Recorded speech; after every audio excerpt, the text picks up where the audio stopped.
नमस्कार दोस्तों, जैनित point online classes में मैं डॉक्टर जयदीप रावत आप सभी का हार्दिक स्वागत करता हूं। आज हम भौतिक भूगोल के अंतर्गत भूआकृति विज्ञान यूनिट के अंतर्गत जिस महत्वपूर्ण टॉपिक पर चर्चा करने वाले हैं उसका नाम है वैगनर का महाद्वीपीय विस्थापन सिद्धांत।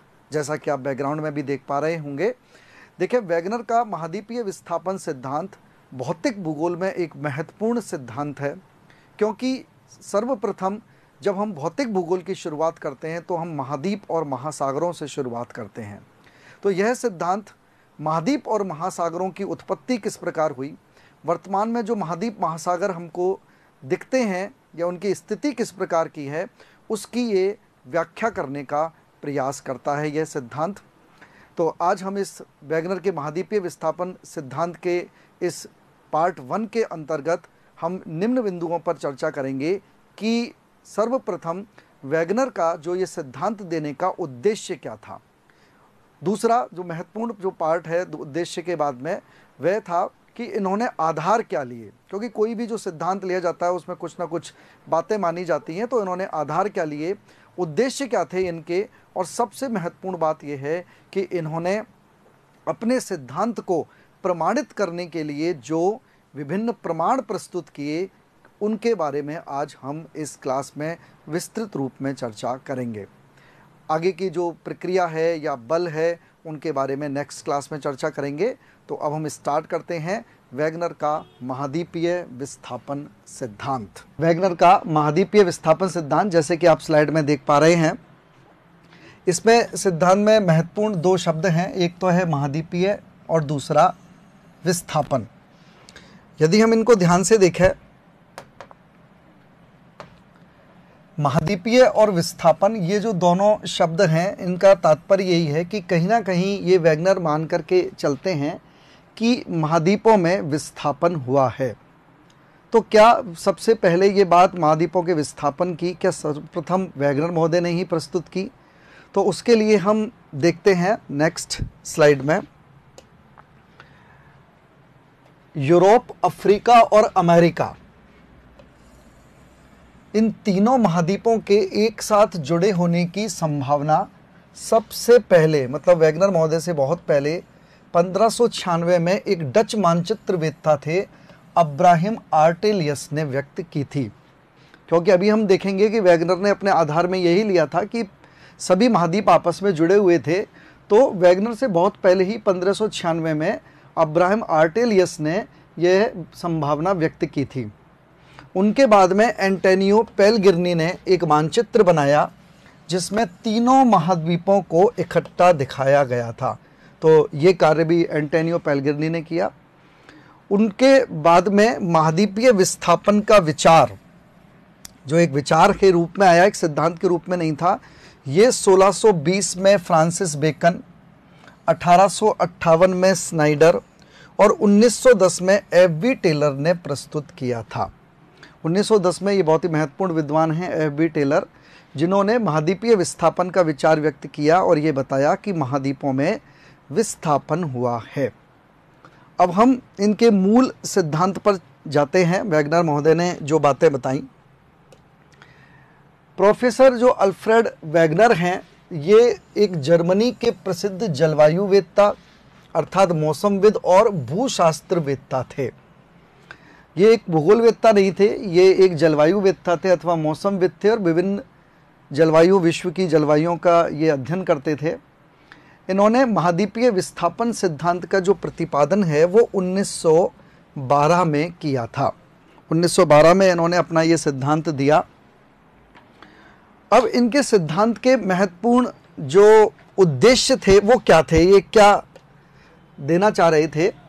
तो यदि हम देखें, इनके सिद्धांत का जो मुख्य उद्देश्य था वो यही था कि भूमंडल पर जो जलवायु संबंधी विभेद हैं उनकी व्याख्या और स्पष्टीकरण करना इनका उद्देश्य था। क्योंकि ये जलवायु शास्त्री थे, इसलिए विश्व की विभिन्न जलवायुओं का अध्ययन कर रहे थे और शास्त्रीय भूगर्भ शास्त्रवेत्ता भी थे। तो भूगर्भ के विभिन्न जीवावशेषों, फॉसिल्स, चट्टानों, इनका अध्ययन कर रहे थे। तो इनको एक बहुत ही पृथ्वी के जब स्टडी कर रहे थे तो विरोधाभासी बातें सामने आई। अब क्या आई, तो इनके सामने जो सबसे मूलभूत समस्या थी वो थी जलवायु संबंधी परिवर्तन, कि जलवायु का परिवर्तन हुआ है। अब कैसे हुआ है, तो इसके लिए इन्होंने प्रमाण दिए कि ऐसे प्रमाण मिलते हैं जिनके आधार पर यह ज्ञात होता है कि एक ही स्थान पर जलवायु में समय समय पर अनेक परिवर्तन हुए हैं। कोई एक स्थान है, वहाँ की जलवायु में समय समय पर अनेक परिवर्तन हुए हैं। अब किस तरह से हुए हैं, तो इसके एग्जाम्पल के रूप में यदि हम देखें, अंटार्कटिका महाद्वीप, अंटार्कटिका महाद्वीप पर कोयले का पाया जाना, अंटार्कटिका महाद्वीप पर कोयला मिला है, कोयले के अवशेष मिले हैं, कोयला, तो कोयला यदि वहाँ मिला है तो इसका मतलब ये है कि कभी वहाँ पर उष्णाद्र जलवायु रही होगी, तभी कोयला बनेगा। क्योंकि हम सब जानते हैं कोयला के लिए हमें गर्म जलवायु चाहिए, और चूँकि उष्ण जलवायु चाहिए, वनस्पति से ही कोयला बनता है। जबकि वर्तमान में यदि हम देखें तो वहाँ पर हिमावरण पाया जाता है। यदि वर्तमान में यदि हम देखें तो अंटार्कटिका महाद्वीप पर 0 डिग्री पूरे सालों भर 0 डिग्री या 0 डिग्री से कम तापमान रहता है और पूरा बर्फ़ से ढका हुआ है। उसके बावजूद भी वहाँ पर, क्योंकि हम सब जानते हैं जब बर्फ़ से ढका हुआ है तो जीव जंतु तो क्या वनस्पति भी नहीं पाई जाती, उसके बावजूद भी वहाँ पर कोयले का पाया जाना अपने आप में ये प्रमाणित करता है कि कहीं ना कहीं पर वहाँ पर जलवायु का परिवर्तन हुआ है। इसी प्रकार एक और उदाहरण से हम इसको समझ सकते हैं। प्रायद्वीपीय भारत पर यदि हम देखें तो हिमावरण के कुछ चिन्ह गोलाश्म के रूप में पाए जाते हैं। यहाँ पर उल्टा है कि प्रायद्वीपीय भारत, जो कि हम जानते हैं प्रायद्वीपीय भारत में तापमान हमेशा अधिक रहते हैं और हिमावरण के कोई वर्तमान में चिन्ह या अवशेष नहीं पाए जाते, वहाँ पर कोई ऐसी उच्च पर्वत श्रेणी भी नहीं है जहाँ पर हिम पाई जाए, लेकिन उसके बावजूद भी वहाँ पर हिमावरण के कुछ चिन्ह गोलाश्म के रूप में पाए गए। तो इससे यही प्रमाणित होता है कि कभी ना कभी प्रायद्वीपीय भारत की जलवायु शीतल रही होगी, जबकि वर्तमान समय में यह भाग उष्ण प्रदेश है। यही नहीं, दक्षिण अमेरिका, अफ्रीका आदि में भी कार्बोनिफेरस हिमानीकरण के लक्षण मिले हैं। जबकि हम देखते हैं दक्षिणी अमेरिका और अफ्रीका, दक्षिण अमेरिका के उच्च पर्वतों को छोड़ दें, धरातल पर इतना तापमान नहीं मिलता, ज़्यादातर सभी क्षेत्र उष्ण कटिबंध के अंतर्गत आते हैं, तो उसके बावजूद भी वहाँ पर कार्बोनिफेरस हिमानीकरण के लक्षण मिले। तो स्वाभाविक सी बात है, इससे यह एक जलवायु संबंधी विभेद उत्पन्न होता है। तो ये एक दिमाग में वैगनर के बड़ी महत्वपूर्ण बात थी कि इन विभेदों को फिर उन्होंने 2 रूपों में स्पष्ट किया कि ये जो विभेद मिल रहे हैं कि जहाँ पर गर्म जलवायु है वहाँ ठंडी जलवायु के अवशेष मिल रहे हैं, और जहाँ ठंडी जलवायु वहाँ पर गर्म जलवायु के अवशेष मिल रहे हैं, तो ये जो विभेद है उसको उन्होंने स्पष्ट करने का प्रयास किया। तो उन्होंने बताया कि यदि स्थल भाग एक जगह पर स्थिर रहे, यदि स्थल भाग स्थिर हैं जैसे कि महाद्वीप, तो जलवायु कटिबंधों का क्रमशः स्थानांतरण हुआ होगा।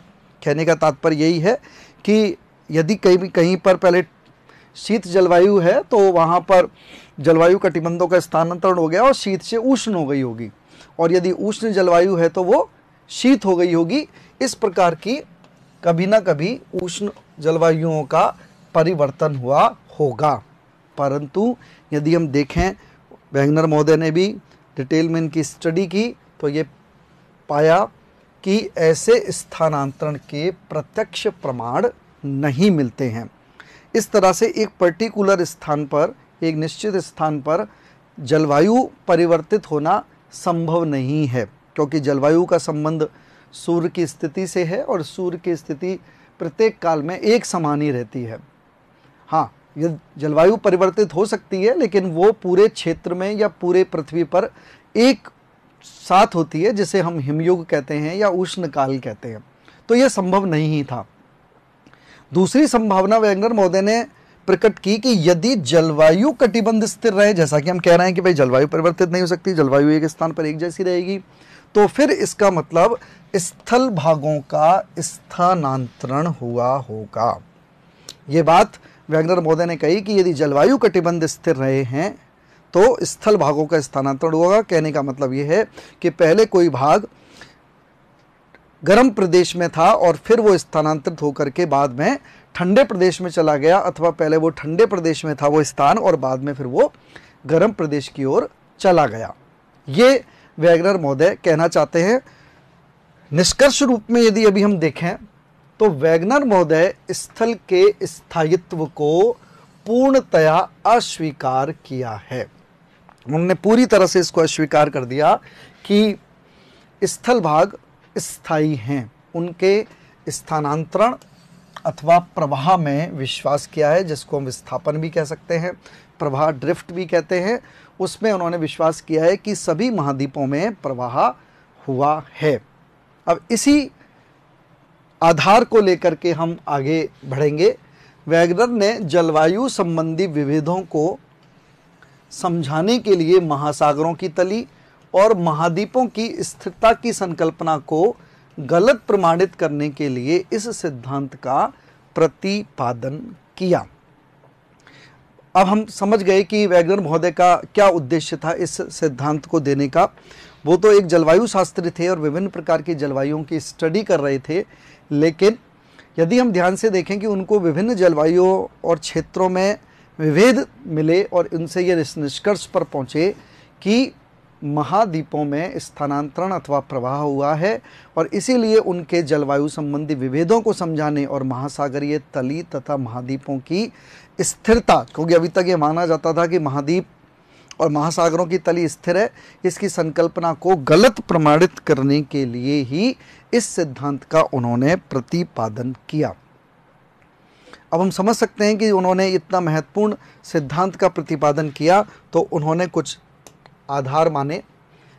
आधारों पर चर्चा करें उससे पहले, क्योंकि ये महाद्वीप और महासागरों से जुड़ा हुआ सिद्धांत है, तो यहाँ पर हम मानचित्र में देखें कि पृथ्वी पर वर्तमान में ये स्थिति है कि 7 महाद्वीप और 7 महाद्वीपों की स्थिति हम इस मैप में देख सकते हैं। एशिया महाद्वीप और यहाँ पर यूरोप महाद्वीप जो कि आपस में स्थल भाग से जुड़े हुए हैं। अफ्रीका महाद्वीप और ये यहाँ पर स्थित है जो कि यूरोप महाद्वीप से, यहाँ पर यदि हम देखें इस भाग को भूमध्य सागर से अलग किया हुआ है। ये ऑस्ट्रेलिया महाद्वीप आप लोग देख सकते हैं, यहाँ पर ये बीच में हिंद महासागर की स्थिति है।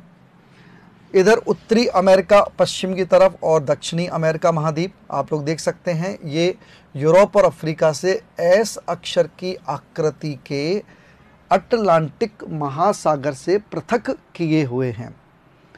उत्तर की तरफ हम देखें तो आर्कटिक महासागर है और दक्षिण की तरफ हम देखें तो दक्षिणी महासागर है, और दक्षिणी महासागर के बिल्कुल दक्षिण में दक्षिण ध्रुव की तरफ अंटार्कटिका महाद्वीप की स्थिति है। शेष जो जलीय राशि बच गई, जो कि विश्व का सबसे बड़ा महासागर भी है, वह है प्रशांत महासागर।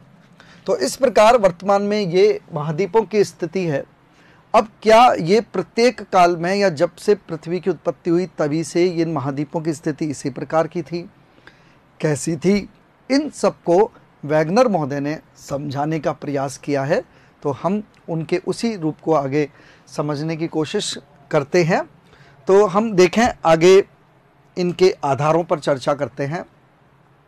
चूँकि वैगनर महोदय अब एक सिद्धांत प्रस्तुत कर रहे थे, तो उन्होंने पूर्व जलवायु शास्त्र का मतलब यही है कि उन्होंने जलवायु के जो आंकड़े लिए, पूर्व वनस्पति शास्त्र, उन्होंने विभिन्न प्रकार की वनस्पतियों के नमूने लिए, भूशास्त्र और भूगर्भ शास्त्र, इसका तात्पर्य उन्होंने विभिन्न प्रकार की चट्टानों और जीवावशेषों का अध्ययन किया।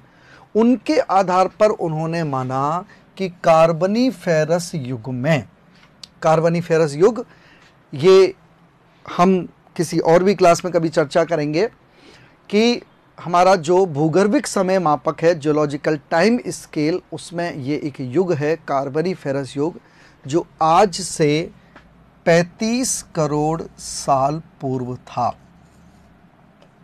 35 करोड़ वर्ष पूर्व।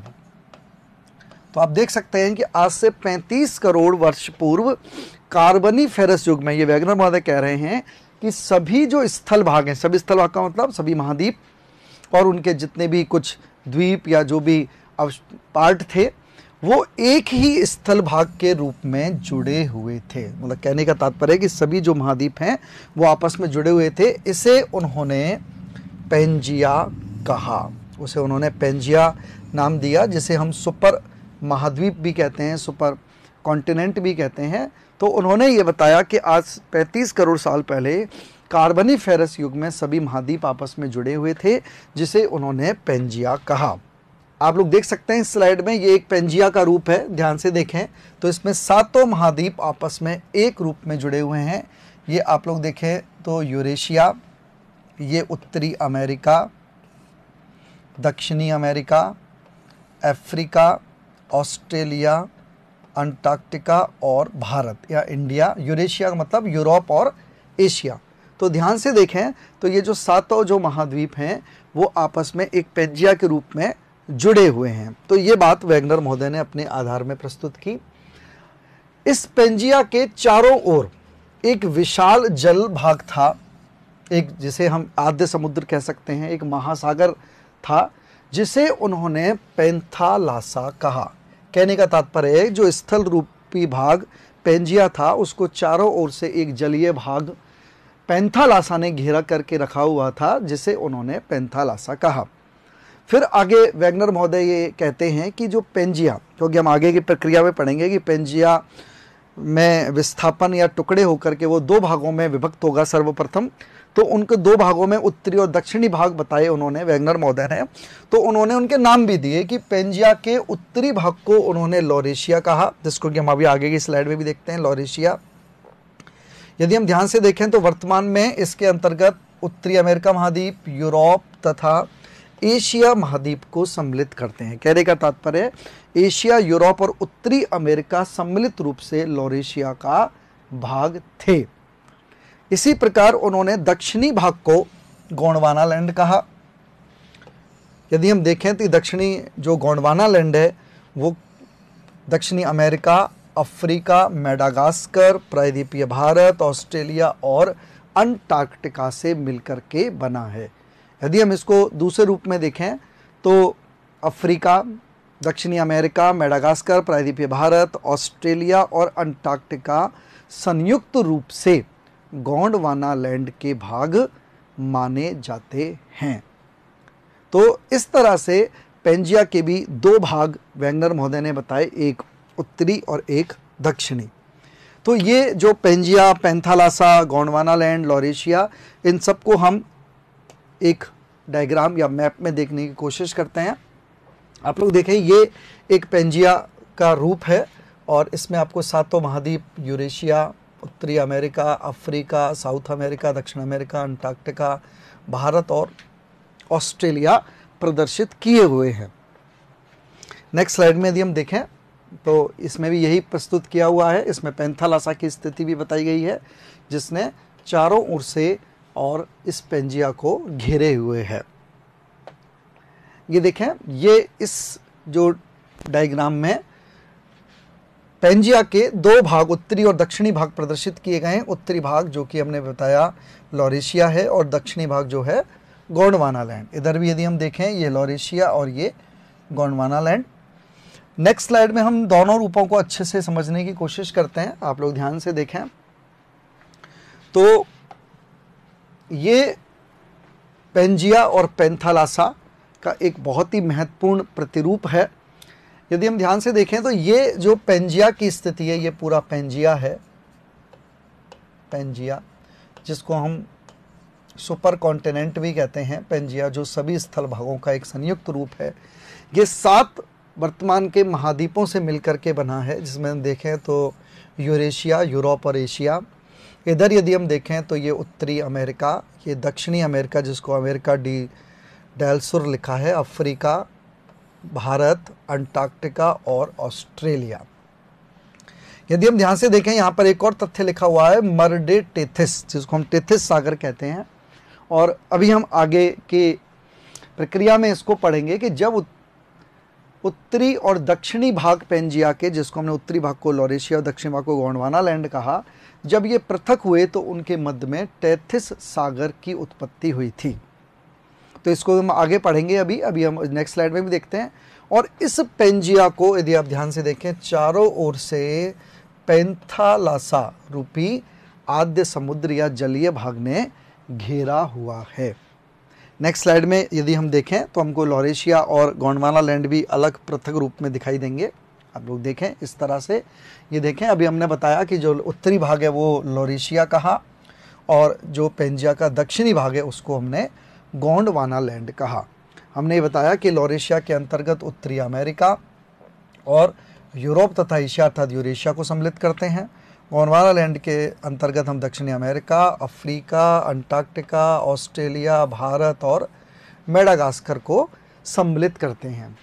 जैसा कि मैंने बताया कि आगे हम प्रक्रिया में पढ़ेंगे कि जब ये लॉरेशिया और गोंडवाना लैंड एक दूसरे से पृथक हुए तो मध्य में टेथिस सागर की उत्पत्ति हुई। तो आप लोग यहाँ पर इस टेथिस सागर की उपस्थिति भी देख सकते हैं, मरडे टेथिस के रूप में यहाँ पर प्रदर्शित किया हुआ है।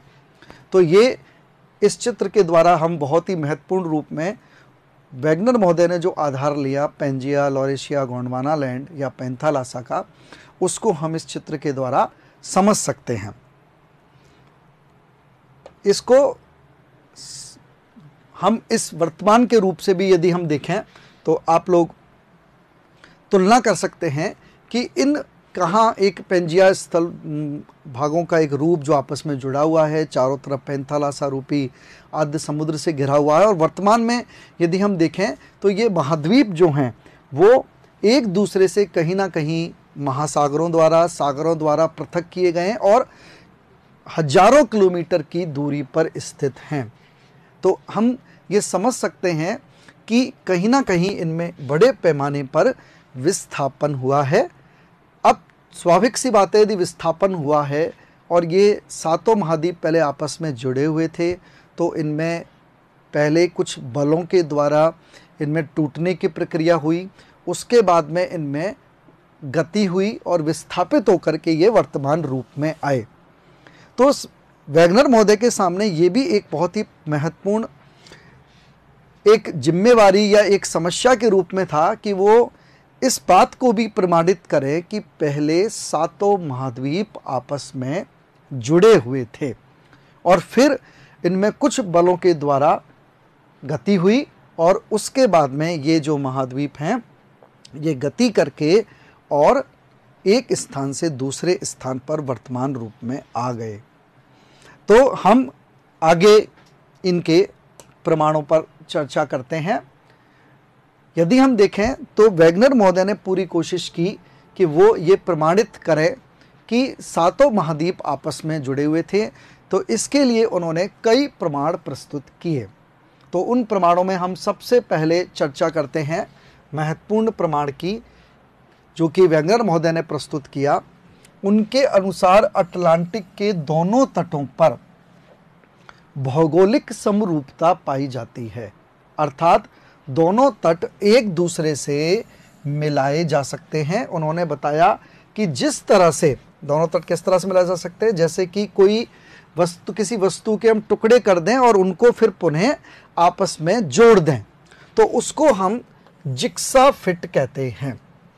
उसी प्रकार से उत्तरी अमेरिका के पूर्वी तट को यूरोप के पश्चिमी तट से जोड़ा जा सकता है और उसी प्रकार से दक्षिणी अमेरिका के पूर्वी तट को अफ्रीका के पश्चिमी तट से जोड़ा जा सकता है। ये इन्होंने एक उदाहरण के रूप में लिया कि जिस तरह से, क्योंकि पेंजिया एक रूप था और वर्तमान में ये अलग अलग है, तो यदि हम उन्हें पुनः आपस में जोड़ें तो वो पूरी तरह से आपस में जुड़ सकते हैं। कैसे जुड़ सकते हैं कि उत्तरी अमेरिका के पूर्वी तट को यूरोप के पश्चिमी तट से और दक्षिणी अमेरिका के पूर्वी तट को अफ्रीका के पश्चिमी तट से मिलाया जा सकता है। और किस तरह से मिलाया जा सकता है, तो इसका उदाहरण के रूप में अभी हम खुद प्रैक्टिकल करके देखते हैं कि यदि हम ब्राज़ील के उभार को, ठीक है ना, दक्षिणी अमेरिका में जो ब्राज़ील का हिस्सा है जो बाहर की तरफ उभरा हुआ है, उस ब्राज़ील के उभार को यदि हम अफ्रीका के पश्चिमी भाग में स्थित गिनी की खाड़ी में यदि रख दें तो वह पूर्ण रूप से जुड़ जाएगा और उसके अंतर्गत समा जाएगा।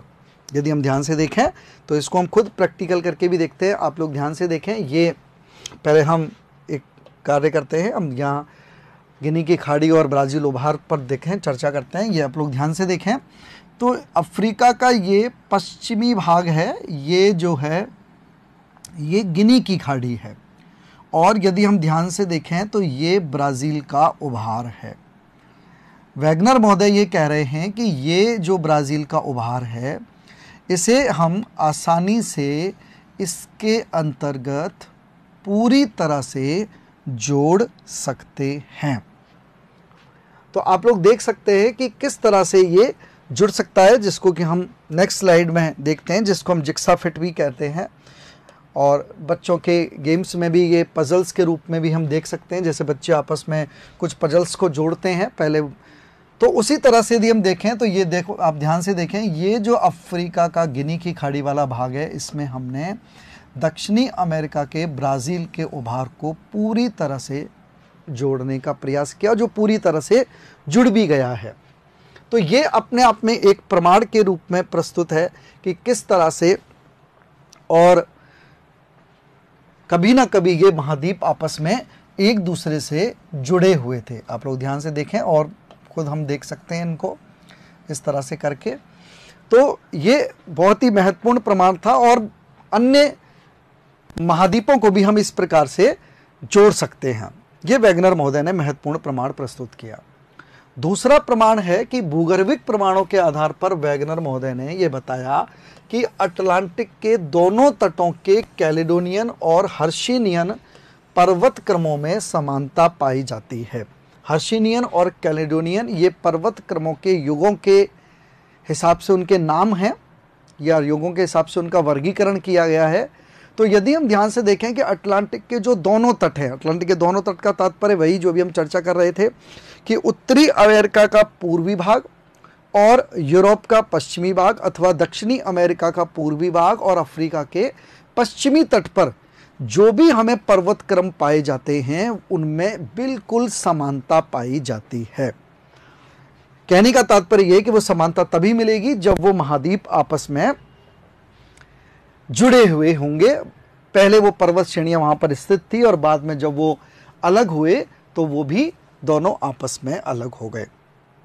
इसको हम इस स्लाइड के द्वारा समझने की कोशिश करेंगे, जिसमें हमको जिक्सा फिट के रूप में इनको जोड़ करके बताया गया है। आप लोग ध्यान से देखें, इसमें उत्तरी अमेरिका और यूरोप तथा इधर दक्षिणी अमेरिका और अफ्रीका को जोड़ करके बताया गया है। यदि हम ध्यान से देखें तो इसमें जो येलो कलर से बताया गया है, पीले कलर से, मैचिंग एंशिएंट रॉक असेंबलेजेस, तो इसका तात्पर्य ये है कि यदि हम ध्यान से देखेंगे जहाँ पर ये जुड़े हुए हैं, तो वहाँ पर एक प्रकार की चट्टानों के अवशेष मिल रहे हैं, बिल्कुल एक जैसे, जो कि चट्टानें संरचना में भी एक जैसी हैं, एक ही प्रकार की हैं, और साथ ही एक ही युग की हैं। तो इससे ये प्रमाणित होता है कि कहीं ना कहीं ये दोनों जो ये महाद्वीप हैं, ये आपस में जुड़े हुए थे। दूसरा, यदि हम महत्वपूर्ण रूप में यदि हम देखें तो मैं आपको बताना चाहता हूँ कि यदि हम देखें उत्तरी अमेरिका के उत्तर पूर्वी भाग में, उत्तर पूरब से दक्षिण पश्चिम की तरफ, जैसे कि मैं यहाँ पर बना रहा हूँ, एक पर्वत श्रेणी है जो कि एक बहुत ही प्राचीन पर्वत श्रेणी है, जिसका नाम है अपलेशियन पर्वत श्रेणी। अपलेशियन ये उत्तरी अमेरिका में उत्तर पूरब से दक्षिण पश्चिम दिशा में फैली हुई है, अपलेशियन। और बड़ी ही महत्वपूर्ण बात है कि दूसरी तरफ यूरोप में भी कुछ प्राचीन पर्वत श्रेणियां हैं, जो कि आयरलैंड, वेल्स और उत्तर पश्चिमी यूरोप में आगे तक निकल गई हैं। बड़ी महत्वपूर्ण बात है कि ये जो जिनका रूप हमको प्राचीन पर्वत श्रेणी स्कैंडिनेवियन रेंज के रूप में भी दिखाई देता है, जो कि नॉर्वे और स्वीडन में पाई जाती है, पर्वत श्रेणी स्कैंडिनेवियन रेंज। यदि हम इन दोनों की तुलना करें तो ये दोनों पर्वत श्रेणी लगभग एक जैसी चट्टानों, एक जैसे युग, एक जैसी संरचना से और एक जैसी इनकी आकृति भी है। तो स्वाभाविक सी बात है कि ये किसी युग में एक ही पर्वत श्रेणी थी, लेकिन जब ये महाद्वीप अलग हुए तो ये पर्वत श्रेणियाँ भी एक दूसरे से पृथक हो गई। ये अपने आप में एक बहुत ही महत्वपूर्ण प्रमाण के रूप में प्रस्तुत किया गया है। इसी प्रकार से यदि हम देखें यहाँ पर दक्षिणी अमेरिका में, यहाँ आप लोग देख पा रहे होंगे येलो कलर के पैचेस बने हुए हैं ये, और इधर ये अफ्रीका के केप प्रांत की तरफ देखें तो यहाँ पर भी बिल्कुल एक प्रकार की चट्टानों की समानता मिल रही है। यहाँ पर कुछ प्राचीन पर्वत श्रेणियाँ हैं, उनमें भी बिल्कुल एक जैसी समानता मिलती है। तो इससे ये हम वैगनर महोदय ये प्रमाणित करने में सफल हुए कि कभी ना कभी ये जो महाद्वीप हैं ये आपस में जुड़े हुए थे। नेक्स्ट प्रमाणों की अगली क्रम में तीसरा प्रमाण उन्होंने प्रस्तुत किया कि अटलांटिक के दोनों तटों पर चट्टानों में पाए जाने वाले जीवावशेष मतलब फॉसिल्स और वनस्पतियों के जो अवशेष हैं उनमें भी पर्याप्त समानता पाई जाती है। कहने का तात्पर्य केवल चट्टानें या पर्वत श्रेणियाँ ही नहीं, बल्कि हम जो फॉसिल्स जीवाश्म लिए हमने या वनस्पतियों के जो अवशेष हैं उनमें भी पर्याप्त समानता मिलती है। इसको हम ये इस चित्र के द्वारा समझने का प्रयास करते हैं। आप लोग ध्यान से देखें तो ये ये दक्षिणी अमेरिका है महत्वपूर्ण रूप में, और ये अफ्रीका महाद्वीप का हिस्सा बताया गया है। ध्यान से देखें तो इसमें ये ब्राज़ील, अर्जेंटीना, इधर अंगोला, कांगो बेसिन, कैमरून ये प्रदर्शित किए गए हैं। तो इसमें विभिन्न प्रकार की जो चट्टानों के उन्होंने अवशेष लिए उनको भी प्रस्तुत किया है। तो यदि हम ध्यान से देखें तो दोनों तरफ एक प्रकार की चट्टानें मिल रही हैं। जैसे कि हम देखें ये गोंडवाना युग की चट्टानें हैं, आप लोग ध्यान से देखें तो दोनों तरफ ये गोंडवाना युग की चट्टान प्रदर्शित की गई है, बिल्कुल दोनों तरफ एक जैसी।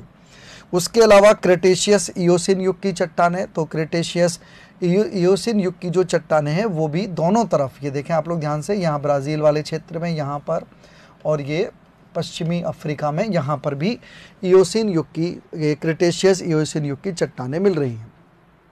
उसी तरह से यदि हम देखें तो सिलूरियन और कार्बोनिफेरस युग की चट्टानें भी दोनों तरफ मिल रही हैं। आप लोग ध्यान से देखें तो ये देखें यहाँ पर केप प्रांत में ये सिलूरियन और कार्बोनिफेरस युग की चट्टानें हैं, और यहाँ पर भी इस प्रकार की चट्टानें मिल रही हैं।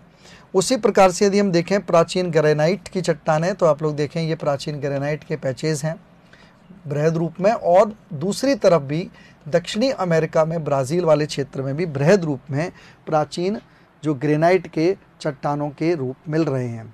उसी तरह से यदि हम देखें ब्लैक कलर के जो पैचेस दिख रहे हैं ये पूर्व सिलूरियन युग की चट्टानें हैं, और यहाँ पर भी हम लोग देख सकते हैं कि ये किस तरह से दोनों तरफ इन चट्टानें एक समान पाई जा रही हैं।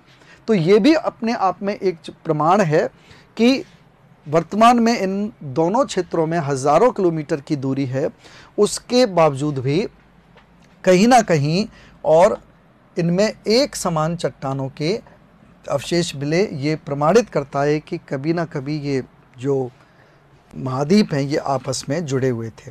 प्रमाणों की अगली कड़ी में यदि हम देखें, बहुत ही महत्वपूर्ण प्रमाण है जो कि वर्तमान में भी प्रस्तुत किया जा सकता है, कि इसको हम स्वयं भी अनुभव कर सकते हैं। स्कैंडिनेविया के उत्तरी भाग में, स्कैंडिनेविया का मतलब जैसे कि मैंने अभी बताया नॉर्वे और स्वीडन का जो क्षेत्र है यूरोप का उत्तरी भाग में, वहाँ पर कुछ छोटे छोटे जंतु पाए जाते हैं जिनको अभी हम देखते भी हैं, जिसको हम लेमिंग कहते हैं। और इन लेमिंग्स की एक विशेषता है कि जब इनकी संख्या बढ़ जाती है तो ये पश्चिम की तरफ भागते हैं या पश्चिम की तरफ पदार्पण करते हैं। परंतु पश्चिम की तरफ यदि हम वर्तमान में देखें तो नॉर्वे और स्वीडन के पश्चिम की तरफ देखें तो वहाँ पर कोई भी स्थल भाग नहीं है, बल्कि वर्तमान में वहाँ पर सागर है, नॉर्वेजियन सागर, और उसमें जाकर के स्थल ना मिलने के कारण ये उस सागर में डूब करके और जलमग्न हो जाते हैं, मर जाते हैं। अब इससे प्रमाणित ये होता है कि इसका तात्पर्य ये है कि इनको ये जो आदत है, हैबिट है, ये अपने पूर्वजों से मिली है, और इसका तात्पर्य ये कि इनके पूर्वजों में ये आदत थी कि जब इनकी संख्या बढ़ जाती थी तो ये पश्चिम की तरफ मूव करते थे, और इसका मतलब वहाँ पर पहले कभी कोई स्थलभाग था। लेकिन वर्तमान में विस्थापन होने के कारण वहाँ पर कोई स्थलभाग नहीं है, बल्कि वहाँ पर एक समुद्र बन गया या सागर का निर्माण हो गया, जिसमें डूब करके ये मर जाते हैं। तो यही है कि अतीत काल में जब स्थल भाग एक में मिले थे तो ये जो जंतु है ये पश्चिम की तरफ जाया करते थे, परंतु वर्तमान समय में प्रवाह के कारण ये स्थल भाग पश्चिम की तरफ चले गए, किंतु उन जंतुओं का ये जो स्वभाव है वो अभी भी मौजूद है। तो इसको हम प्रत्यक्ष भी अनुभव कर सकते हैं इस प्रमाण को। फिर भी हम कुछ उन जंतुओं और उसके उनको देखने की कोशिश करते हैं। ये देखें, ये नॉर्वे लैमिंग्स हैं, जो आप लोग देखें छोटे छोटे जंतु हैं लैमिंग्स, जो कि स्कैंडिनेवियन तट पर बहुतायत में पाए जाते हैं। ये लैमिंग जंतु जो कि हम देख पा रहे हैं स्लाइड में, ये जो लैमिंग जंतु है यदि हम देखें ये इस तरह से और पश्चिम की तरफ जाते हैं, आप लोग देख पा रहे हैं ये एक के पीछे एक ये जाते हैं और जाकर के आगे स्थल भाग ना मिलने के कारण समुद्र में डूब करके और मर जाते हैं। तो ये भी अपने आप में एक प्रमाण है कि कभी ना कभी ये महाद्वीप आपस में जुड़े हुए थे। अगली हम चर्चा करें प्रमाण की तो ग्लोसोप्टेरिस वनस्पति। ग्लोसोप्टेरिस एक वनस्पति है जो कि शीतल क्षेत्रों में पाई जाती है। इसके जो अवशेष हैं वो भारत, दक्षिण अफ्रीका, फॉकलैंड, ऑस्ट्रेलिया तथा अंटार्कटिका महाद्वीप में पाए गए हैं। स्वाभाविक सी बात है कि वर्तमान में ये महाद्वीप हजारों किलोमीटर की दूरी पर हैं एक दूसरे से, सभी में एक समान जलवायु नहीं है। वर्तमान में यदि देखें तो अंटार्कटिका में ठंडी जलवायु मिलती है, जबकि भारत, दक्षिण अफ्रीका और ऑस्ट्रेलिया में गर्म जलवायु है। उसके बावजूद भी वहाँ पर एक समान ठंडी जलवायु के अवशेष मिलना ये प्रमाणित करता है कि ये कभी भाग एक दूसरे से जुड़े थे, अन्यथा ये वनस्पति सागर द्वारा अलग किए गए इन स्थल भागों में कैसे जा सकते थे। बहुत ही महत्वपूर्ण बात है कि वनस्पति इतने हजारों किलोमीटर दूर होने के बावजूद इन सभी महाद्वीपों में एक समान इनके अवशेष मिल रहे हैं। तो ये प्रमाण प्रस्तुत करता है कि ये सातों महाद्वीप पहले आपस में जुड़े हुए थे। इसको हम आगे अभी चित्र से भी समझने की कोशिश करते हैं, लेकिन उससे पहले हम देखते हैं टिलाइट एक अवसादी चट्टान होती है जो हिमानी निक्षेपण से बनती है। टिलाइट एक चट्टान है जो हिमानी क्षेत्र होते हैं उनके हिमानी के पहले अपर्दन और अपर्दन के द्वारा निक्षेपण के द्वारा ये अवसादी चट्टान बनती है। और इस अवसादी चट्टान के जो अवशेष हैं वो हमको Bharat, Africa, Falkland, Madagascar, Antarctica और ऑस्ट्रेलिया में पाए गए हैं। तो ये भी अपने आप में एक प्रमाण है कि ये हिमानीकृत जो अवसादी चट्टान है टिलाइट, जबकि हिमानी के वर्तमान में कोई भी ऐसे अवशेष बृहद रूप में भारत, अफ्रीका या मेडागास्कर, ऑस्ट्रेलिया में नहीं पाए जाते, लेकिन उसके बावजूद भी यहाँ पर ये चट्टानों के अवशेष मिल रहे हैं और सभी इन जो मैं अभी बताए गए हैं Bharat, Africa, Falkland, Madagascar, Antarctica, Australia, सभी क्षेत्रों में मिल रहे हैं। तो ये प्रमाण है कि ये सातों महाद्वीप आपस में जुड़े हुए थे, तभी यहाँ पर एक साथ हिमयुग आया होगा और हिमानी के निक्षेपण से इन चट्टानों का निर्माण हुआ। अगले क्रम में हम देखें मेसोसारस नामक एक रेंगने वाला जीव है जो कि दक्षिण अफ्रीका और ब्राज़ील में पाया जाता है। हम देख सकते हैं दक्षिण अफ्रीका और ब्राज़ील में हज़ारों किलोमीटर की दूरी है, लेकिन उसके बावजूद भी दोनों की जलवायु दशाएं अलग हैं। उसके बावजूद एक ही प्रकार के बृहद जीव के अवशेष फॉसिल्स मिलना भी ये प्रमाणित करता है कि कभी ना कभी ये महाद्वीप आपस में जुड़े हुए थे।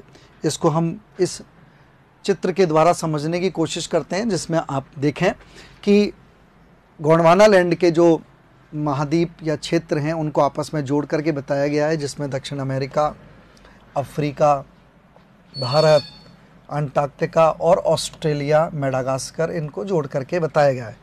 तो यदि हम ध्यान से देखें कि ये जो महाद्वीप हैं इनमें अभी हमने जो चर्चा की वो जो विशेषताएं हैं वो इन सभी महाद्वीपों में मिल रही हैं। इसमें हम सबसे पहले चर्चा करते हैं, ये देखें आप लोग, fossils of the fern glossopteris found in the all of southern continents shows that they were once joined. इसका मतलब ये सातों महाद्वीप आपस में जुड़े हुए थे, जिनमें इस ग्लोसोप्टेरिस वनस्पति के अवशेष जो कि एक फर्न जैसी प्रजाति होती है अवशेष मिलते हैं, जैसे कि आप देख पा रहे हैं ऑस्ट्रेलिया में भी, अंटार्कटिका में भी, भारत, मेडागास्कर, अफ्रीका और दक्षिणी अमेरिका, इन सभी क्षेत्रों में इस प्रकार की और वनस्पति के अवशेष मिले हैं। उसके बाद में यदि हम देखें, जैसे कि अभी बताया, ये देखें मेसोसारस नामक जो जीव है ये आपको अफ्रीका और दक्षिणी अमेरिका दोनों में मिल रहा है। और भी कई प्रकार के जीवों के अवशेष हैं, ये भी आपको अफ्रीका और दक्षिणी अमेरिका में मिल रहे हैं, ध्यान से देखें। इसी तरह से और जो जीव हैं वो अफ्रीका, मेडागास्कर, भारत और अंटार्कटिका में इन जीवों के अवशेष एक समान पाए गए हैं। तो ये अपने आप में एक बहुत ही महत्वपूर्ण प्रमाण है कि जीवों के अवशेष भी एक समान मिलना ये प्रमाणित करता है कि वर्तमान में इन महाद्वीपों की जलवायु बहुत ही भिन्न है, हजारों किलोमीटर की दूरी पर महासागरों के द्वारा पृथक हैं, लेकिन उनके बावजूद भी एक समान जीवों के अवशेष, वनस्पतियों के अवशेष मिलना ये प्रमाणित करता है कि पहले कभी ये सातों महाद्वीप पैंजिया के रूप में जुड़े हुए थे। आप लोग देख सकते हैं इस डायग्राम में भी, इसमें भी वही बताया गया है कि किस प्रकार से कि जो गोंडवाना लैंड के जो भाग हैं वो आपस में जुड़े हुए थे और इनमें एक समान जीवों के जो अवशेष हैं वो इसमें मिल रहे हैं। नेक्स्ट प्रमाणों पर यदि हम चर्चा करें तो कार्बनीफेरस युग के हिमानीकरण से भी एक स्थलभाग का होना प्रमाणित होता है। कार्बनीफेरस युग में हम सभी जानते हैं, हिमानी जलवायु परिवर्तन वाले चैप्टर में भी हम चर्चा करेंगे कि हिमयुग आया कार्बनीफेरस युग में और उनके भी जो हमको अवशेष मिले हिमयुग के, ये भी ये प्रमाणित करता है कि कभी ये महाद्वीप आपस में जुड़े हुए थे, क्योंकि इन हिमानीकरण का प्रभाव ब्राज़ील, फॉकलैंड, दक्षिण अफ्रीका, प्रायद्वीपीय भारत और ऑस्ट्रेलिया में दिखाई पड़ता है। जबकि यदि ये तभी संभव हो सकता है कि जब ये सभी जो महाद्वीप हैं वो सभी स्थल भाग कभी एक रहे हों। और सबसे महत्वपूर्ण बात जिसको आप नोट भी कर सकते हैं, दक्षिणी ध्रुव, उस समय जो दक्षिण ध्रुव की स्थिति थी वो वर्तमान के डरबन, नेटाल, डरबन या नेटाल कहाँ है? दक्षिण अफ्रीका महादेश में स्थित है, दक्षिण अफ्रीका। तो उसकी जो स्थिति थी वो नेटाल या डरबन की स्थिति दक्षिणी ध्रुव की डरबन या नेटाल के पास में रही थी। तो ये भी एक बहुत ही महत्वपूर्ण तथ्य है। अंतिम प्रमाण के रूप में यदि हम देखें तो भूगणितीय प्रमाणों, एविडेंस ऑफ जियोडेसी के आधार पर यह बताया गया है कि ग्रीनलैंड, वर्तमान में यदि हम देखें, ग्रीनलैंड 20 मीटर प्रति वर्ष की दर से सरक रहा है, क्योंकि अमेरिका और ग्रीनलैंड के बीच की दूरी में अंतर आ रहा है। जियोडेसी के प्रमाणों के आधार पर प्रमाणित किया गया है कि निरंतर अमेरिका और ग्रीनलैंड के बीच की दूरी में अंतर आ रहा है और जो इस अंतर का यही कारण है कि जो ग्रीनलैंड है वो निरंतर 20 मीटर प्रति वर्ष की दर से सरक रहा है। तो ये अपने आप में प्रमाण है कि महाद्वीपों में विस्थापन होता है या हो रहा है, जिसको हम नेक्स्ट चित्र के द्वारा भी देखने की कोशिश करें तो आप लोग देखेंगे ये जो क्षेत्र है ये ग्रीनलैंड है और ये उत्तरी अमेरिका की स्थिति है। तो इनके जो बीच की जो दूरी है वो निरंतर कम होती हुई चली जा रही है। जैसा कि अभी मैंने बताया कि जो दक्षिणी ध्रुव है वो कार्बनीफेरस युग में और उस वर्तमान के नेटाल, या आप लोग ध्यान से देख पाएंगे, यहाँ पर देखें नेटाल या डरबन के पास था, जो कि दक्षिण अफ्रीका देश में स्थित है। कहने का तात्पर्य है कि कार्बनीफेरस युग में जो दक्षिणी ध्रुव की स्थिति थी वो अफ्रीका महाद्वीप में स्थित थी। इस प्रकार यदि हम देखें तो हमने आज ये चर्चा की कि वैगनर ने जो अपना सिद्धांत, महत्वपूर्ण विस्थापन सिद्धांत प्रस्तुत किया, इसमें उनके उद्देश्य क्या थे, उन्होंने आधार क्या लिए और उन्होंने उन आधारों को देखते हुए या पूरे सिद्धांत को बताने के लिए क्या प्रमाण प्रस्तुत किए कि सातों महाद्वीप आपस में पैंजिया के रूप में किस तरह से जुड़े हुए थे, इनकी हमने इस क्लास में चर्चा की। नेक्स्ट क्लास में हम इन महाद्वीपों ने किन बलों के द्वारा विस्थापन किया, विस्थापन के द्वारा क्या प्रक्रिया रही, क्या उनके परिणाम रहे, इन पर हम चर्चा करेंगे। Thank you.